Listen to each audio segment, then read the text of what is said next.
Mga pagbasa ng mga salita ng makapangyarihang Diyos ukol sa paghahangad sa katotohanan. Bakit dapat hangarin ng tao ang katotohanan?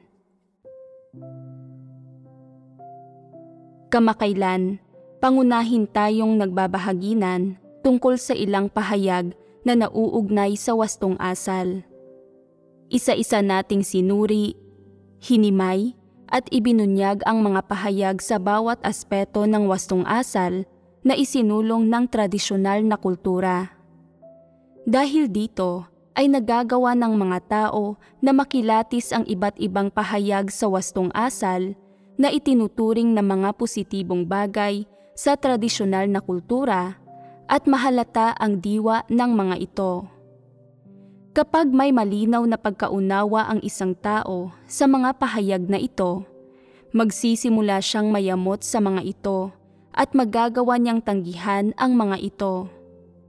Pagkatapos niyon, unti-unti na niyang mabibitiwan ang mga bagay na ito sa tunay na buhay. Sa pag-iisantabi niya sa kanyang pagsang-ayon, bulag na pananampalataya at pagsunod sa tradisyonal na kultura, magagawa niyang tanggapin ang mga salita ng Diyos at tanggapin sa kanyang puso ang mga hinihingi ng Diyos at ang mga katotohanang prinsipyo na dapat taglayin ng isang tao upang mapalitan ng mga ito ang tradisyonal na kultura sa puso niya. Sa ganitong paraan, makapagsasabuhay ang taong iyon ng wangis ng tao at makapagkakamit ng pagsang-ayon ng Diyos. Bilang buod, ang layon ng pagsusuri sa iba't ibang pahayag sa wastong asal na itinaguyod ng tradisyonal na kultura ng sangkatauhan ay ang bigyan ang mga tao ng malinaw na pagkilatis at kaalaman sa diwa na nasa likod ng mga pahayag na ito sa wastong asal, at kung paano ginagamit ni Satanas ang mga ito upang gawing tiwali, linlangin at kontrolin ang sangkatauhan. Sa gayon ay magagawa ng mga tao na kilatisin kung ano ba mismo ang katotohanan at kung ano ang mga positibong bagay. Sa madaling salita, pagkatapos maunawaan ang diwa, totoong kalikasan at panlalansi ni Satanas sa mga pahayag na ito tungkol sa wastong asal, dapat ay magkaroon ng kakayahan ang mga tao na malaman kung ano ba mismo ang katotohanan. Huwag itumba sa katotohanan ang tradisyonal na kultura at ang mga pahayag tungkol sa wastong asal na itinatanim nito sa mga tao. Ang mga bagay na ito ay hindi ang katotohanan. Hindi mapapalitan ng mga ito ang katotohanan at tiyak na walang kinalaman ang mga ito sa katotohanan. Ang tradisyonal na kultura, anuman ang tinutugunan nito, at anuman ang partikular na pahayag o hinihingi nito, ay kinakatawan lamang ang pagtuturo, pagdodoktrina, panlilinlang at panluloko ni Satanas sa sangkatauhan. Kinakatawan nito ang panlalansi ni Satanas at ang kalikasang diwa ni Satanas. Ganap itong walang kinalaman sa katotohanan at sa mga hinihingi ng Diyos.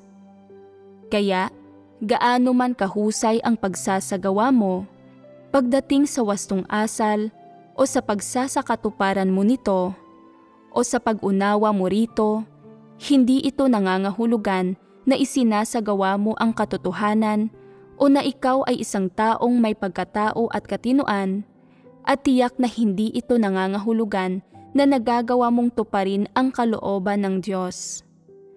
Walang pahayag o hinihingi tungkol sa wastong asal, anumang uri ng tao o pag-uugali ang pinupuntirya nito, ang may kinalaman sa mga hinihingi ng Diyos sa tao.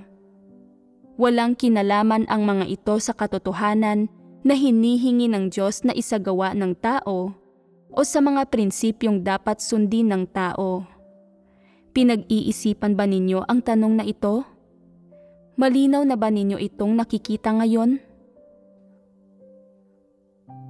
Kung walang detalyadong pagbabahagi tungkol sa at komprehensibong pagsusuri ng iba't ibang pahayag na ito ng tradisyonal na kultura, hindi makikita ng mga tao na ang mga isinusulong nitong mga pahayag ay huwad, mapanlinlang at walang bisa. Dahil dito, sa kaibuturan ng kanilang puso, tinitingnan pa rin ng mga tao ang iba't ibang pahayag ng tradisyonal na kultura bilang bahagi ng kredo o mga panuntunan na dapat nilang sundin sa kung paano sila kumilos at umasal. Itinuturing pa rin nilang katotohanan ang mga pag-uugali at wastong asal na itinuturing na mabuti ng tradisyonal na kultura at sinusunod nila ang mga ito bilang ang katotohanan. Itinutumbas pa nga ang mga ito sa katotohanan. Ang mas malala pa, ipinapangaral at isinusulong ng mga tao ang mga ito na para bang tama ang mga ito, na para bang positibong bagay ang mga ito, na para pangang ang mga ito ang katotohanan. Inililigaw nila ang mga tao, ginugulo ang mga tao, at pinipigilan nila ang mga tao na makalapit sa Diyos upang tanggapin ang katotohanan. Totoong-totoo ang problemang ito na nakikita ng lahat. Madalas na katotohanan ang turing ng mga tao sa mga pahayag tungkol sa wastong asal na itinuturing ng tao na mabuti at positibo. Binabanggit pa nga nila ang mga pahayag at salita mula sa tradisyonal na kultura upang ibahagi at ipangaral kapag sila ay nasa mga pagtitipon at nakikipag-usap tungkol sa mga salita ng Diyos. Napakalubhang problema nito. Hindi dapat mangyari ang ganitong uri ng issue o kaganapan sa sambahayan ng Diyos, subalit madalas ay nangyayari ito. Napakakaraniwang problema nito. Ipinapakita nito ang isa pang issue. Kapag hindi nauunawaan ng mga tao ang tunay na diwa ng tradisyonal na kultura at ng mga pahayag tungkol sa moralidad, madalas nilang itinuturing ang mga pahayag ng tradisyonal na kultura tungkol sa wastong asal bilang mga positibong bagay na maipapalit o maipanghahalili sa katotohanan. Karaniwan bang nangyayari ito? Halimbawa, ang mga pahayag sa tradisyonal na kultura gaya ng maging mabuti sa iba. Ang pagkakasundo-sundo ay yaman, ang pagtitiis ay karunungan. Kung hahampasin mo ang iba, huwag mo silang hampasin sa mukha. Kung pupunahin mo ang iba, huwag mong punahin ang mga pagkukulang nila. Wala nang silbi ang pagpupugot ng mga ulo. Maging mabait hanggat maaari. Ang isang patak ng kabutihan ay dapat suklian ng umaagos na bukal. At maging ang mga mas popular na pahayag gaya ng haharapin ko ang panganib para sa isang kaibigan at ang isang tapat na mamamayan ay hindi maaaring maglingkod sa dalawang hari, ang isang mabuting babae ay hindi maaaring magpakasal sa dalawang lalaki, ay naging mga kredong sinusunod ng mga tao sa kanilang pag-asal at naging mga batayan at pamantayan na ginagamit sa paghusga sa pagiging marangal ng isang tao. Kaya, kahit matapos marinig ang maraming salita ng Diyos at ang katotohanan, ginagamit pa rin ng mga tao ang mga pahayag at teorya ng tradisyonal na kultura bilang mga pamantayan sa paghusga sa ibang tao at pagtingin sa mga bagay-bagay. Ano ang issue rito? Ipinapakita nito ang isang napakalubhang problema na inuokupa ng tradisyonal na kultura ang napakahalagang puwang sa kaibuturan ng puso ng tao. Hindi ba't ganito nga ang ipinapakita nito? Ang lahat ng iba't ibang ideya na itinanim ni Satanas sa mga tao ay malalim nang nakaugat sa kanilang puso. Namayani na ang mga ito at naging pangunahing kalakaran sa mga buhay, kapaligiran at lipunan ng buong sangkatauhan. Kaya, Hindi lamang umuokupa ng mahalagang puwang ang tradisyonal na kultura sa kaibuturan ng puso ng mga tao, bagkus malalim din itong naiimpluwensyahan at nakokontrol ang mga prinsipyo at saloobin at ang mga pananaw at pamamaraan na ginagamit nila sa pagtingin sa mga tao at bagay-bagay at sa kanilang pag-asal at pagkilos. Kahit matapos tanggapin ng mga tao ang paglupig ng mga salita ng Diyos, gayon din ang pagbubunyag, paghatol at pagkastigo ng mga ito, ang mga ideyang ito ng tradisyonal na kultura ay umuokupa pa rin ng mahalagang puwang sa kanilang espiritual na mundo at sa kaibuturan ng kanilang puso. Ibig sabihin, kinukontrol ng mga ito ang direksyon, mga layon, prinsipyo, saloobin at pananaw na nagtatakda kung paano nila tinitingnan ang mga tao at bagay, kung paano sila umaasal at kumikilos. Hindi ba't nangangahulugan ito na ganap nang nadakip ni Satanas ang mga tao? Hindi ba't isang katunayan ito? Isang katunayan ito. Ang paraan ng pamumuhay ng mga tao at ang kanilang mga layon sa buhay, ang kanilang mga pananaw at saloobin sa pagharap nila sa mga bagay-bagay, ay ganap na nakabatay sa tradisyonal na kultura na siyang isinulsol at itinanim sa kanila ni Satanas. Inookupa ng tradisyonal na kultura ang nangingibabaw na posisyon sa buhay ng mga tao. Maaaring sabihin na matapos lumapit sa Diyos at marinig ang kanyang mga salita, at matapos pangang tanggapin ang ilang tamang pahayag at pananaw mula sa Kanya, inookupa pa rin ng iba't ibang kaisipan mula sa tradisyonal na kultura ang nangingibabaw at mahalagang puwang sa kanilang espiritual na mundo at sa kaibuturan ng kanilang puso. Dahil sa mga kaisipang ito, hindi maiwasan ng mga tao na tingnan ang Diyos at ang kanyang mga salita at gawain gamit ang mga pamamaraan, pananaw at saloobin ng tradisyonal na kultura. Huhusgahan, susuriin at aaralin pa nga nila ang mga salita, gawain, identidad at diwa ng Diyos batay sa mga ito. Hindi ba't ganoon nga iyon? Isa itong katunayan na hindi maipagkakaila.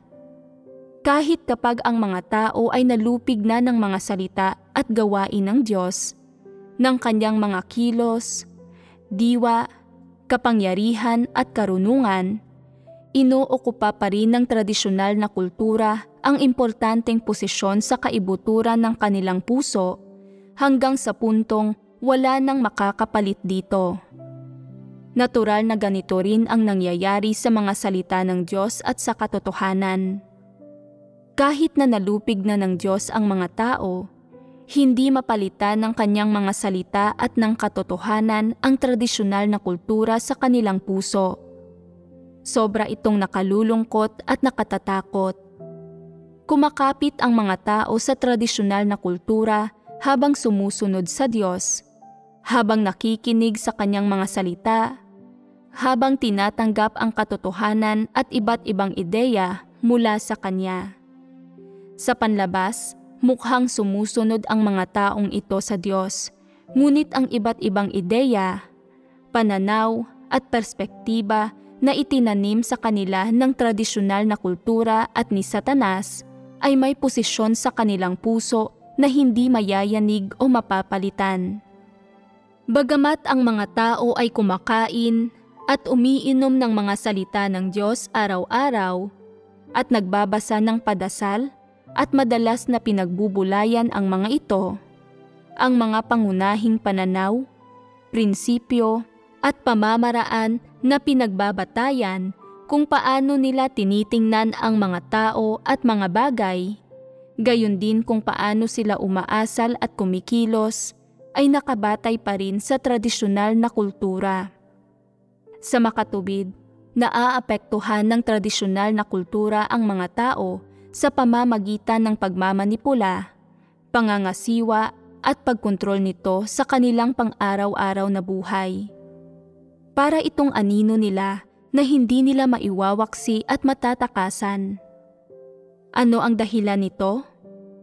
Sapagkat ang mga tao ay hindi kayang isiwalat, siyasatin o ilantad mula sa kaibuturan ng kanilang puso ang iba't ibang ideya at pananaw na itinanim sa kanila ng tradisyonal na kultura at ni Satanas. Hindi nila kayang kilalanin, kilatisin, labanan o iwanan ang mga bagay na ito. Hindi nila kayang tingnan ang mga tao at mga bagay, umasal o kumilos sa paraang sinasabi sa kanila ng Diyos o sa paraang itinuturo niya at inuutos. Sa anong uri ng suliranin, kasalukuyang namumuhay pa rin ang karamihan sa mga tao nang dahil dito? Sa isang suliranin kung saan mayroong pagnanais sa kaibuturan ng kanilang puso na tingnan ang mga tao at bagay-bagay, umasal at kumilos batay sa mga salita ng Diyos, na huwag labagin ang kalooban ng Diyos o salungatin ang katotohanan. Gayunpaman, nang walang kalaban-laban at hindi sinasadya, patuloy pa rin silang nakikipag-ugnayan sa mga tao, umaasal at pinangangasiwaan ang mga bagay ayon sa mga pamamaraan na itinuturo ni Satanas. Sa puso nila, nananabik ang mga tao sa katotohanan at nais nilang magtaglay ng matinding pagnanais para sa Diyos, na tignan ang mga tao at bagay-bagay, umasal at kumilos ayon sa mga salita ng Diyos at hindi labagin ang mga katotohanang prinsipyo. Subalit palaging salungat sa kanilang kagustuhan ang kinahahantungan ng mga bagay-bagay. Kahit matapos doblehin ang kanilang mga pagsisikap, ang resulta na nakukuha nila ay hindi pa rin ang gusto nila. Gaano man nahihirapan ang mga tao, gaano man kalaki ang kanilang pagsisikap, gaano man sila manindigan at maghangad na matamo ang pagmamahal para sa mga positibong bagay, sa huli, ang katotohanan na kanilang naisasagawa at ang mga pamantayan ng katotohanan na kanilang napanghahawakan sa totoong buhay ay kakaunti at madalang. Ito ang pinaka nakakapagpabagabag sa mga tao sa kaibuturan ng kanilang puso. Ano ang dahilan nito? Ang isang dahilan ay walang iba kundi ang patuloy na pangingibabaw sa kanilang mga puso ng iba't ibang ideya at pananaw na itinuturo ng tradisyonal na kultura sa mga tao at kinukontrol nito ang kanilang mga salita, gawa, ideya, gayon din ang mga pamamaraan at gawi ng asal nila. Kaya, kailangan sumailalim ang mga tao sa isang proseso upang makilala ang tradisyonal na kultura, upang suriin at ibunyag ito, upang kilatisin at unawain to, at sa huli, upang abandonahin ito magpakailanman. Napakahalaga na gawin ito. Hindi opsyonal ang paggawa nito. Ito ay dahil ang tradisyonal na kultura ay nangingibabaw na sa kaibuturan ng puso ng mga tao. Pinangingibabawan pa nga nito ang kabuuan ng kanilang pagkatao. Nangangahulugan ito na sa kanilang buhay, hindi mapigilan ng mga tao na labagin ang katotohanan sa kung paano sila umasal at kung paano nila pinangangasiwaan ang mga bagay-bagay, at hindi nila mapigilan ang kanilang sarili na makontrol at maimpluwensyahan pa rin ng tradisyonal na kultura mula noon hanggang ngayon. Kung nais ng isang tao na ganap na tanggapin ang katotohanan sa kanyang pananalig sa Diyos at nalubusang isagawa at kamtin ito, dapat siyang magsimula sa malalim at partikular na paghalukay, paglalantad at pag-alam sa iba't ibang ideya at pananaw ng tradisyonal na kultura. Malinaw na ang mga ideyang ito ng tradisyonal na kultura ay umuokupa ng mahalagang puwang sa puso ng bawat tao. Subalit, iba-ibang tao ang kumakapit sa magkakaibang aspeto ng pagdodoktrina nito. Ang bawat tao ay tumutuon sa magkakaibang bahagi nito. Partikular na isinusulong ng ibang tao ang pahayag na, haharapin ko ang panganib para sa isang kaibigan. Napakamatapat nila sa kanilang mga kaibigan at ang katapatan ang pinakamahalaga sa kanila. Ang katapatan ang kanilang buhay. Mula sa araw na sila ay isinilang, namuhay na sila para sa katapatan. Ang ilang tao ay talagang pinahahalagahan ang kabutihan. Kung nakatatanggap sila ng kabutihan mula sa isang tao, malaki man ito o maliit, isinasa puso nila ito at ang pagsukli rito ang nagiging pinakamahalagang bagay sa kanilang buhay. Ito ang nagiging misyon nila sa buhay. Ang ilang tao ay pinahahalagahan ang pagkakaroon ng magandang impresyon sa iba. Tumutuon sila sa pagiging kagalang-galang, marangal at disenteng uri ng tao at sa paghimok sa iba na respetuhin at tingalain sila. Gusto nila na maganda ang sasabihin ng iba tungkol sa kanila. Gusto nilang magkaroon ng magandang reputasyon. Gusto nilang mapuri. Gusto nilang masang-ayunan ng husto ng lahat. Iba-iba ang pinagtutuunan ng bawat tao sa kanilang paghahangad sa iba't ibang pahayag ng tradisyonal na kultura at moralidad. Ang ilan ay pinahahalagahan ang katanyagan at kayamanan. Ang iba ay pinahahalagahan ang integridad. Ang ilan ay pinahahalagahan ang pagkadalisay. Ang iba ay pinahahalagahan ang pagsukli sa kabutihan. Ang ilang tao ay pinahahalagahan ang katapatan. Ang iba ay ang kabutihang loob. At ang ilan ay pinahahalagahan ang kagandahang asal. Magalang sila at wasto ang asal sa lahat. Palagi nilang inuuna ang kapakanan ng iba at iba pa. Magkakaiba ang pinagtutuunan ng lahat. Kaya, kung nais mong maunawaan kung paano ka naaapektuhan at kinokontrol ng tradisyonal na kultura, kung nais mong malaman kung gaano kabigat ang timbang nito sa kaibuturan ng iyong puso, dapat mong suriin kung anong uri ka ng tao at kung ano ang pinahahalagahan mo. Ang pinahahalagahan mo ba ay kagandahang asal o kabutihang loob? Ang pinahahalagahan mo ba ay pagiging mapagkakatiwalaan o pagtitiis?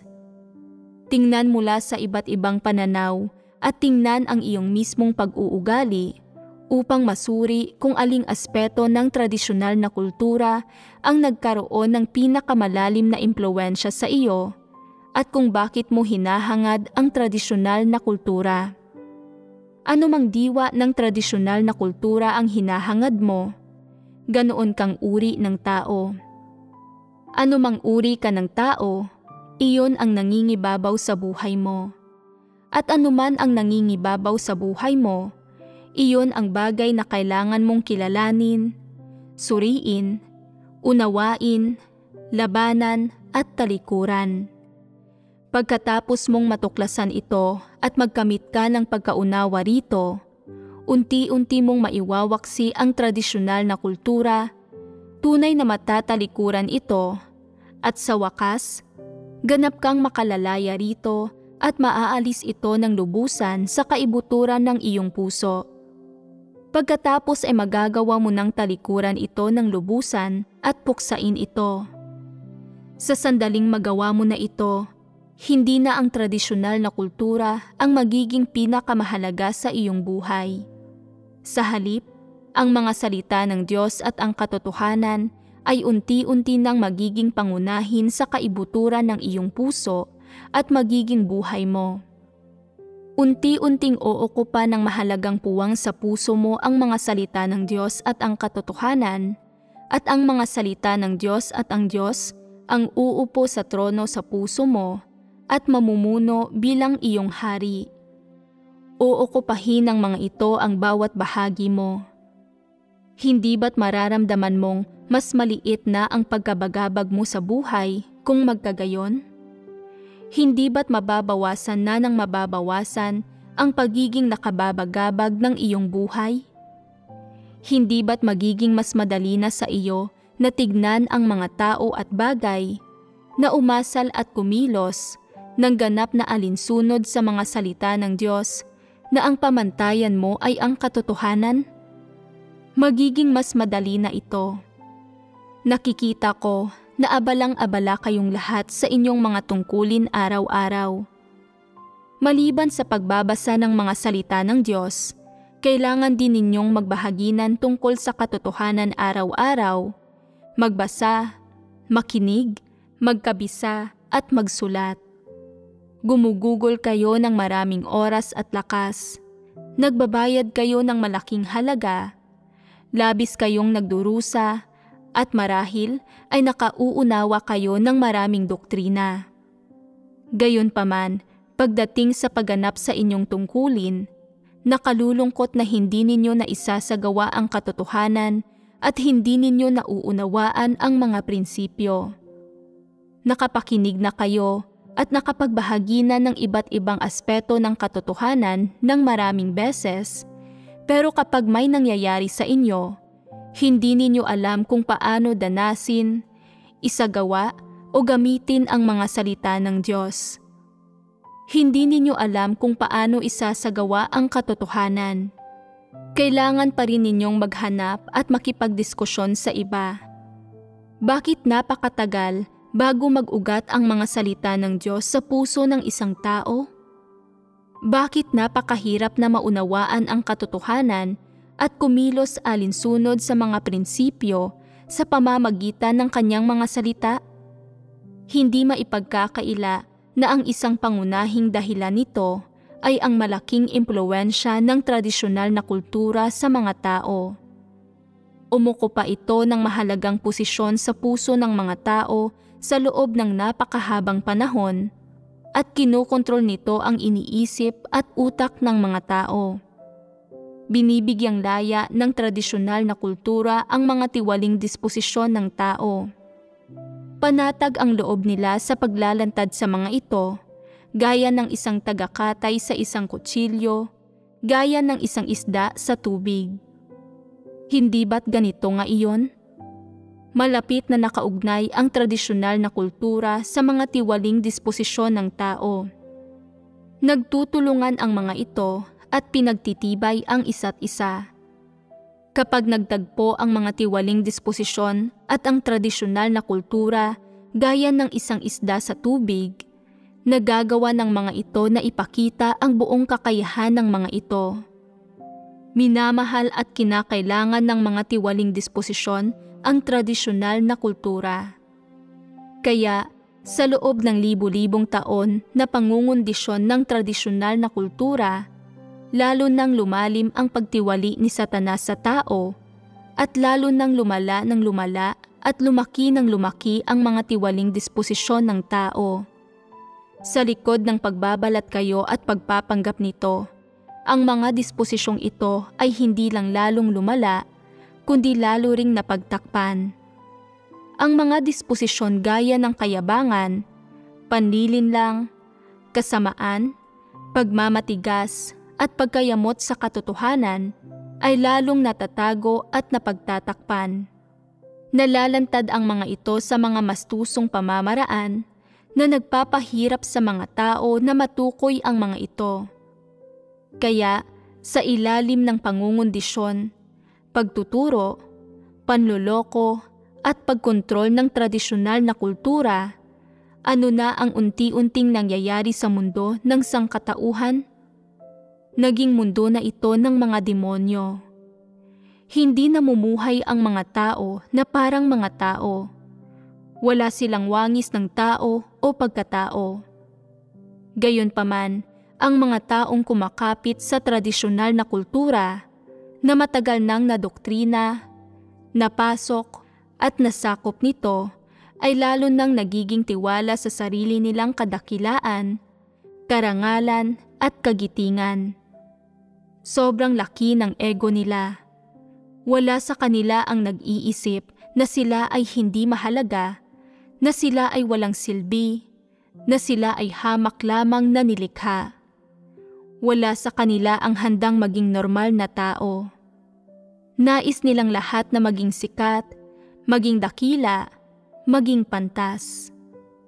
Sa ilalim ng pangungundisyon ng tradisyonal na kultura, bukod sa nais ng mga tao na malampasan ang kanilang sarili, nais din nilang malampasan ang buong mundo at ang buong sangkatauhan. Narinig mo ang awit na kinakanta ng mga hindi mananampalataya. Nais kong lumipad ng mas mataas, lumipad ng mas mataas. At ang isa pang awitin na, ako ay munting ibon lamang, nais kong lumipad, ngunit hindi ako makalipad ng mataas. Hindi ba't walang katwiran ang mga salitang ito at walang anumang pagkatao at katinuan? Hindi ba't ang mga ito ang garapal na pag-alulong ni Satanas? Ang mga ito ang tunog ng hibang na alulong ni Satanas. Kaya paano man ito tingnan ng isang tao, matagal nang tumago sa puso ng tao ang lason ng tradisyonal na kultura at hindi ito isang bagay na maiwawaksi sa magdamag. Hindi ito kasing dali ng pagwawagi laban sa isang personal na kakulangan o masamang gawi. Dapat mong tuklasin ang iyong mga iniisip, pananaw at tiwaling disposisyon at puksain ang nakalalasong ugat ng tradisyonal na kultura sa buhay mo alinsunod sa katotohanan. Pagkatapos, kailangan mong tingnan ang mga tao at bagay na umasal at kumilos alinsunod sa mga salita at hinihingi ng Diyos at nagawing buhay mo ang katotohanan at ang kanyang mga salita. Sa paggawa lamang nito, tunay mong matatahak ang tamang landas sa pagsunod sa Diyos at pananalig sa Kanya. Marami na tayong nagawa upang suriin at ibunyag ang paksa ng tradisyonal na kultura at mahaba na ang naging pagbabahaginan natin tungkol dito. Gaano karaming beses man tayo magbahaginan tungkol dito o gaano katagal man tayo magbahaginan, nananatili pa rin ang layon na lutasin ang iba't ibang paghihirap at problema na lumilitaw habang hinahangad ng mga tao ang katotohanan o na umiiral sa kanilang pagpasok sa buhay. Ang pakay ay alisin ang lahat ng harang, balakid at paghihirap. Sa mga ito, ang nangingibabaw ay ang iba't ibang pahayag, ideya at pananaw ng tradisyonal na kultura na humahadlang sa mga tao na mahangad ang katotohanan. Sa ngayon, natapos na talaga natin ang ating pagbabahaginan sa paksa ng tradisyonal na kultura. Kung gayon, natapos na ba tayong magbahaginan sa mga paksa na nauugnay sa paghahangad ng katotohanan? Hindi pa. Ang pagbabahaginan at pagsusuri ba natin sa tradisyonal na kultura ay nauugnay sa paghahangad sa katotohanan? Nauugnay ito sa paghahangad sa katotohanan. Ang tradisyonal na kultura ang pinakamalaking paghihirap na kinakaharap ng mga tao sa landas ng paghahangad sa katotohanan. Ngayong tapos na tayo sa pagbabahaginan tungkol sa tradisyonal na kultura, ang pinakamalaking balakid sa paghahangad ng tao sa katotohanan. Ngayong araw ay magbabahaginan tayo sa tanong na, bakit dapat hangarin ng tao ang katotohanan? Bakit dapat hangarin ng tao ang katotohanan? Nakapagbahaginan na ba tayo tungkol sa tanong na ito dati? Bakit dapat tayong magbahaginan tungkol dito? Mahalagang tanong ba ito? Oo. Bakit ito mahalaga? Ibahagi ninyo ang inyong mga naiisip. Sa pagkaunawa ko ay direktang nauugnay ang paghahangad sa katotohanan sa kaligtasan ng tao. Dahil lahat tayo ay may malulubhang tiwaling disposisyon at nadoktrinahan at malalim ng nalaso ng tradisyonal na kultura simula pa noong bata tayo. kailangan nating hangarin ang katotohanan. Kung hindi ay hindi natin makikilatis ang mga negatibong bagay na nagmumula kay Satanas. Hindi rin natin maisasagawa ang katotohanan at hindi natin malalaman kung paano kikilos ng positibo at ng naaayon sa kalooban ng Diyos. Wala tayong magagawa kundi kumilos at umasal ng alinsunod sa ating mga tiwaling disposisyon. Kung ganito nananalig ang isang tao sa Diyos, sa huli, siya ay magiging isang buhay na Satanas pa rin, hindi isang tao na ililigtas ng Diyos. Sa makatuwid, napakahalaga ng paghahangad sa katotohanan. Dagdag pa rito, malilinis lamang ang ating mga tiwaling disposisyon sa pamamagitan ng paghahangad sa katotohanan. Ito rin ang tanging paraan para itama ang ating mga maling ideya tungkol sa kung paano natin dapat tingnan ang mga tao at bagay at kung paano tayo dapat umasal at kumilos. Pagkatapos maunawaan at makamit ng isang tao ang katotohanan, saka lamang niya magagawa ng mahusay ang kanyang tungkulin at saka lamang siya magiging isang taong nagpapasakop sa Diyos.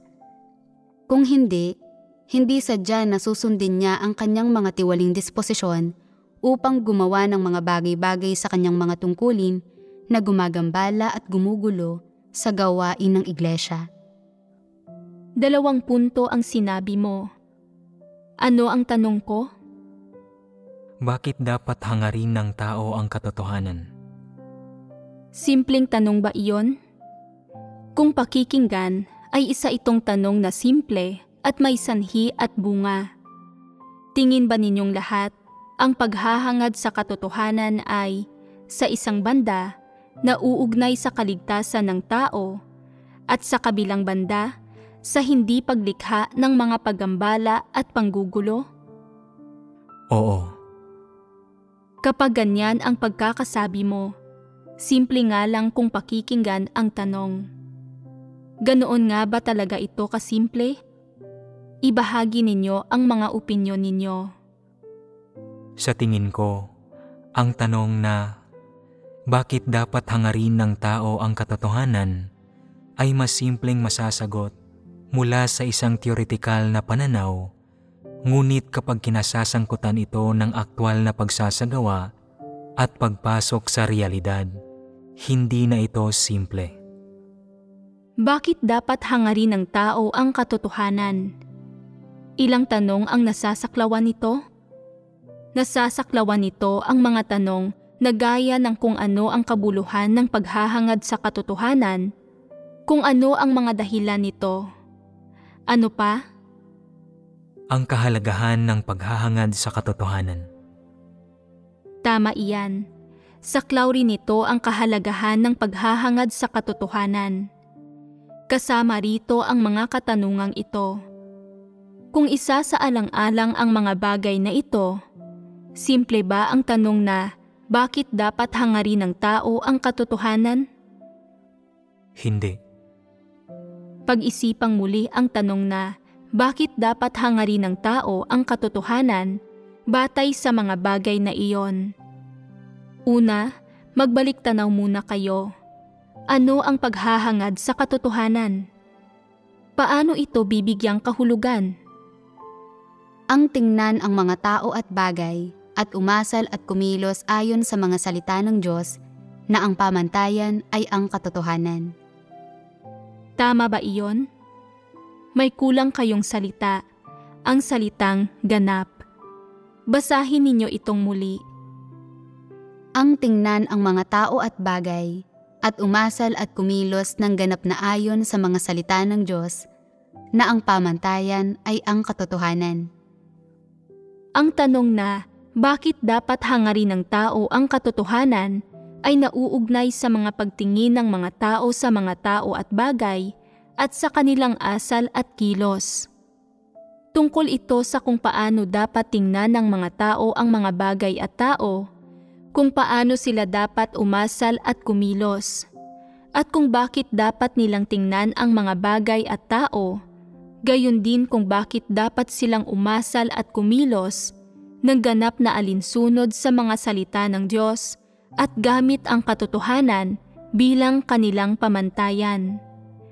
Bakit nila dapat hangarin ang ganitong paraan ng paggawa ng mga bagay-bagay? Hindi ba't ito ang ugat ng tanong na ito? Hindi ba't ito ang pangunahing katanungan? Naunawaan na ninyo ngayon ang pinakapunto ng tanong na ito. Balikan natin ang mismong tanong, bakit dapat hangarin ng tao ang katotohanan? Hindi simple ang tanong na ito. Saklaw nito ang kabuluhan at halaga ng paghahangad sa katotohanan at may isa pa itong aspeto na napakahalaga.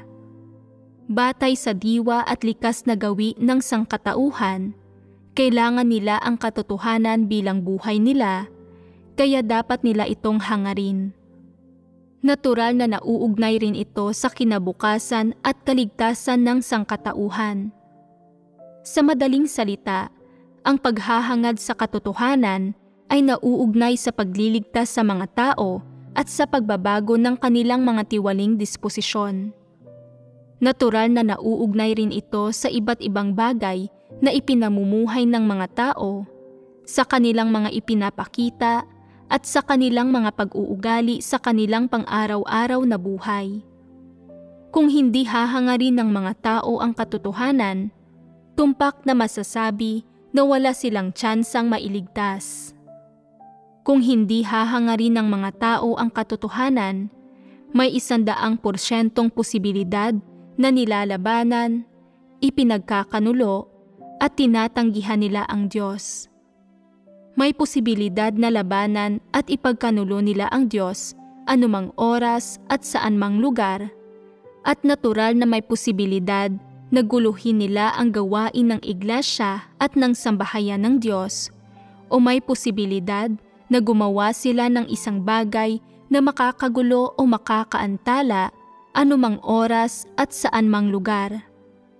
Ang mga ito ay ilan sa mga pinakasimple at pinakabatayang dahilan kung bakit dapat hangarin ng mga tao ang katotohanan na makikita at mauunawaan sa kanilang pang-araw-araw na buhay.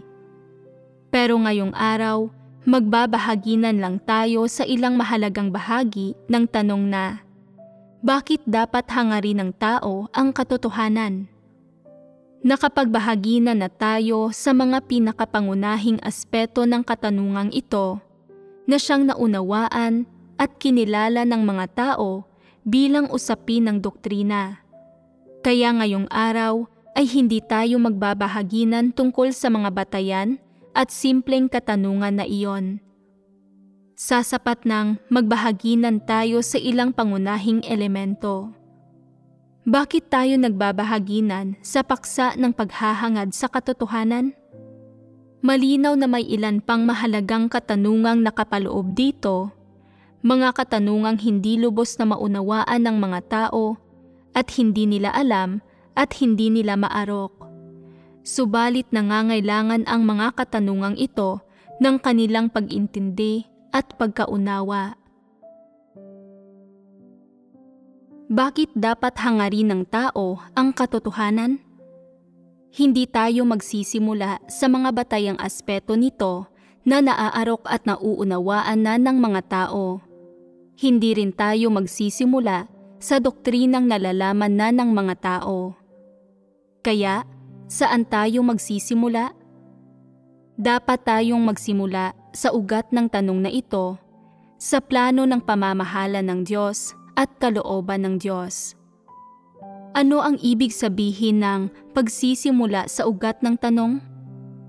Nangangahulugan ito na magsisimula tayo sa plano ng pamamahala ng Diyos at sa paglikha ng Diyos sa sangkatauhan. Buhat ng magkaroon ng mga tao, buhat ng ang isang buhay na nilalang, ang nilikhang sangkatauhan ay tumanggap ng hininga mula sa Diyos. Pinlano na ng Diyos na magkamit ng isang grupo mula sa kanilang hanay. Ang grupong ito ay magagawang maintindihan, maunawaan, at masunod ang kanyang mga salita. Magagawa nilang maging mga tagapangasiwa para sa lahat ng bagay, sa iba't ibang nilikha ng Diyos, sa mga halaman, hayop, kagubatan, karagatan, ilog, lawa, kabundukan, batis, kapatagan at iba pa ng alinsunod sa kanyang mga salita. Pagkatapos gawin ng Diyos ang planong ito, nagsimula na siyang umasa sa sangkatauhan. Umaasa siya na balang araw ay magagawa ng mga tao na maging mga tagapangasiwa para sa sangkatauhang ito, para sa lahat ng bagay na umiiral sa mundo at sa iba't ibang nilalang na namumuhay kasama nila, at na magagawa nila ito sa maayos na paraan ng alinsunod sa mga pamamaraan, panuntunan at batas na inilatag niya. Bagamat nabuo na ng Diyos ang planong ito at ang mga inaasahang ito, ang kanyang pinakalayon ay matatagalan pa bago makamit. Hindi ito isang bagay na maisa sa katuparan sa loob ng 10 o 20 taon o sa loob ng 1 o 200 taon at tiyak na hindi sa loob ng 1 o 2,000 taon. Aabutin ito ng 6,000 taon. Sa panahon ng prosesong ito, kailangang maranasan ng sangkatauhan ang iba't ibang kapanahunan at ang iba't ibang yugto ng gawain ng Diyos. Dapat nilang maranasan ang paggalaw ng mga bituin sa kalangitan, ang pagkatuyo ng mga karagatan, at ang pagguho ng mga bato. Kailangan nilang makaranas ng malaking pagbabago. Mula sa pinakauna at pinakamaliit na populasyon ng tao, nakaranas na ang sangkatauhan ng malalaking tagumpay at paghihirap at mga hindi kanais-nais na pagbabago at pagpihit ng mundong ito. At pagkatapos nilang maranasan ito, unti-unti nang dumami ang mga tao at unti-unti nang nagtamo ng mga karanasan at ang agrikultura, ekonomiya, at pamamaraan ng pamumuhay at pananatiling buhay ng sangkatauhan ay unti-unting nagbago at nagpausbong sa mga bagong kaparaanan. Kapag narating na ang isang partikular na yugto at isang partikular na kapanahunan, saka lamang maaabot ng mga tao ang antas kung saan sila ay hahatulan, kakastiguhin at lulupigin ng Diyos, at kung saan ipapahayag sa kanila ng Diyos ang katotohanan, ang kanyang mga salita at ang kanyang kalooban. Upang maabot ang antas na ito, marami nang naranasang malaking pagbabago ang sangkatauhan, gayon din ang lahat ng bagay sa mundong ito. Natural na naganap na rin ang malalaking pagbabago sa kalangitan at sa kalawakan. Ang serye ng mga pagbabagong ito ay unti-unting naganap at nakita kasabay ng pamamahala ng Diyos. Inabot ng matagal na panahon para maabot ng mga tao ang punto kung saan nakalapit na sila sa Diyos at natanggap ang kanyang panlulupig, paghatol at pagkastigo at ang panustos ng kanyang mga salita. Pero ayos lang iyon. Makapaghihintay ang Diyos dahil iyon ang plano ng Diyos at iyon ang kanyang ninanais. Kailangang maghintay ang Diyos ng mahabang panahon para sa kanyang plano at ninanais. Hanggang sa kasalukuyan, tunay ngang napakatagal na niyang naghihintay. Pagkatapos danasin ng sangkatauhan ang kanilang unang yugto ng kamangmangan, maling akala at pagkalito, inakay sila ng Diyos tungo sa kapanahunan ng kautusan. Bagamat nakapasok na sa bagong kapanahunan ang sangkatauhan, isang kapanahunan sa plano ng pamamahala ng Diyos. Bagamat ang mga tao ay hindi na namumuhay ng buhay na walang pagpipigil at walang disiplina na gaya ng mga kawan ng tupa, bagamat nakapasok na sila sa isang kapaligiran para sa kanilang buhay na may patnubay, pagtuturo at pagtatakda ng kautusan, ang alam lang ng mga tao ay ilang simpleng bagay na itinuro, sinabi o ipinaalam sa kanila ng kautusan o nakilala na sa saklaw ng buhay ng tao. Halimbawa, kung ano ang pagnanakaw o kung ano ang pakikiapid, kung ano ang pagpatay, kung paano mapapanagot ang mga tao para sa pagpatay, kung paano makikitungo sa kapwa, kung paano mapapanagot ang mga tao sa paggawa ng kung ano-ano. Ang sangkatauhan ay nagmula sa kanilang mga pansimulang sitwasyon kung saan wala silang nalalaman at nauunawaan tungo sa pagkatuto ng ilang simple at mahalagang kautusan ng asal ng tao na ipinaalam sa kanila ng Diyos. Pagkatapos iproklama ng Diyos ang mga kautusang ito, alam ng mga taong namumuhay sa ilalim ng kautusan na dapat silang sumunod sa mga tuntunin at tumalima sa kautusan, at sa kanilang isipan at kaloob-looban, ang kautusan ay nagsilbing pampigil at patnubay sa kanilang asal, at ang sangkatauhan ay nagkaroon ng pansimulang wangis ng tao. Naunawaan ng mga taong ito na dapat silang sumunod sa ilang tuntunin at tumalima sa ilang kautusan. Gaano man sila kahusay na sumunod sa mga ito, o gaano man sila kahigpit na tumalima sa mga ito, ano't anuman, mas may wangis ng tao ang mga taong ito kaysa sa mga tao bago nagkaroon ng kautusan. Sa usapin ng kanilang pag-uugali at buhay, kumilos at namuhay sila ayon sa mga partikular na pamantayan at nang may mga partikular na pagpipigil. Hindi na sila gaanong nalilito at mangmang na gaya ng dati, at hindi na gaya ng dati na walang-wala silang mga mithiin sa buhay. Nag-ugat at umukupa ng partikular na posisyon sa kanilang puso ang mga kautusan ng Diyos at ang lahat ng pahayag na idineklara ng Diyos sa kanila. Hindi na naguguluhan ang sangkatauhan kung ano ang dapat nilang gawin.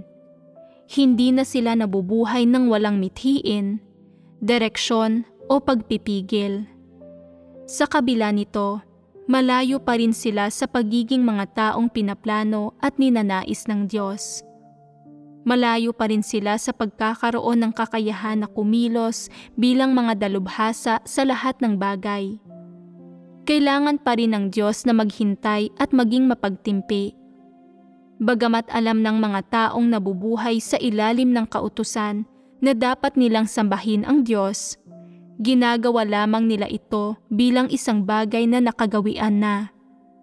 Ang posisyon at imahe ng Diyos sa kaibuturan ng kanilang puso ay ibang-iba sa tunay na identidad at diwa ng Diyos.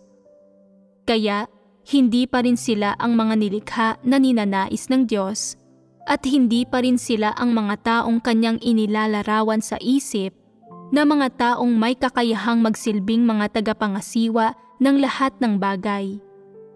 Sa kaibuturan ng kanilang puso, ang diwa, identidad at katayuan ng Diyos ay ang sa tagapamuno ng sangkatauhan, at ang mga tao ay mga nasasakupan o tagatanggap lamang ng tagapamuno na iyon. Wala nang iba pa. Kaya, kailangan pa ring akayin ng Diyos ang mga taong ito na nabubuhay sa ilalim ng kautusan at nalalaman lamang ang kautusan na patuloy sumulong. Walang ibang nauunawaan ang mga taong ito kundi ang kautusan. Hindi nila alam kung paano magsilbing mga tagapangasiwa ng lahat ng bagay. Hindi nila alam kung sino ang Diyos, at hindi nila alam ang tamang paraan ng pamumuhay. Hindi nila alam kung paano umasal at mamuhay ng alinsunod sa mga hinihingi ng Diyos. Hindi rin nila alam kung paano mabuhay ng may higit na kabuluhan kaysa dati, o kung ano ang dapat hangarin ng mga tao sa kanilang buhay at iba pa. Ganap na mangmang sa mga bagay na ito ang mga taong nabubuhay sa ilalim ng kautusan. Maliban sa kautusan, walang alam ang mga taong ito sa mga hinihingi ng Diyos, sa katotohanan o sa mga salita ng Diyos. Dahil ganito nga ang kalagayan, Kailangang patuloy na pagpasensyahan ng Diyos ang sangkatauhan habang sila ay nabubuhay sa ilalim ng kautusan. Malaki na ang iniunlad ng mga taong ito kumpara sa mga tao na nabuhay bago sila. Kahit paano ay nauunawaan nila kung ano ang kasalanan at na dapat silang tumalima at sumunod sa kautusan at mamuhay sa ilalim ng balangkas ng kautusan. Pero malayong-malayo pa rin sila sa mga hinihingi ng Diyos. Gayunpaman, sabik pa rin na umaasa at naghihintay ang Diyos.